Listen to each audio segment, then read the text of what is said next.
Mateo Amaya Quimbayo, aquí en estos momentos hablando y analizando un tema que tiene que ver con todos los colombianos. Esto nos debe importar a todos y es cómo es que los políticos, cuáles son las patrañas que utilizan para robarse el erario público, para robarse el dinero de los colombianos, porque este es dinero de los colombianos. ¿Cómo hacen? ¿Cuáles son sus patrañas? ¿Qué utilizan? ¿Cuáles son sus mañas? ¿Cómo sacan el dinero? Eh, ¿Cómo? ¿De qué manera? Escuchen esto.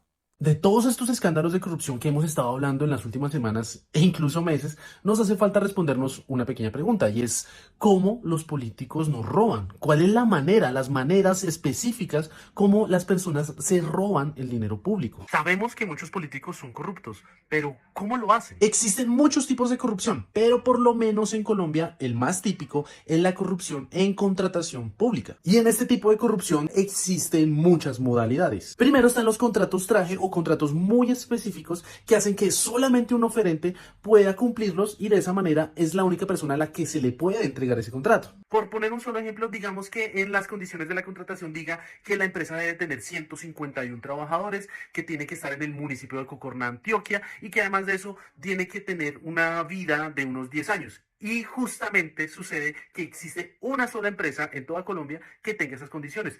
¡Qué casualidad! Dos, los sobrecostos, que es cuando se entregan contratos para prestar servicios o entregar bienes a personas o a beneficiarios inexistentes o con precios muy inflados. Por ejemplo, digamos que un contratista se gana un contrato para darle la alimentación a 500 niños de un colegio, pero ese colegio solamente tiene 200 niños. Y tres, la rosca, que es cuando se favorece a unas personas en distintos trámites y permisos para desarrollar algún proyecto o servicio. Es decir, si usted necesita tener un permiso de construcción, una licencia ambiental o el sencillo tema de pagar impuestos. Por poner un ejemplo, que usted le pague a un funcionario de la DIAN para dejar de pagar el impuesto de renta. Particularmente con la UNGRD es más sencillo relativamente hacer corrupción precisamente porque esta entidad utiliza el dinero en temas de crisis, es decir, no es necesario para esta unidad hacer licitaciones o concursos para entregar el dinero a distintos contratistas, precisamente porque necesita un tiempo muy corto para atender esas crisis. Pongamos como ejemplo el caso de las ollas comunitarias que sucedió hace poco. Olmedo López tiene una plata para cumplir con un objetivo que es entregar alimentación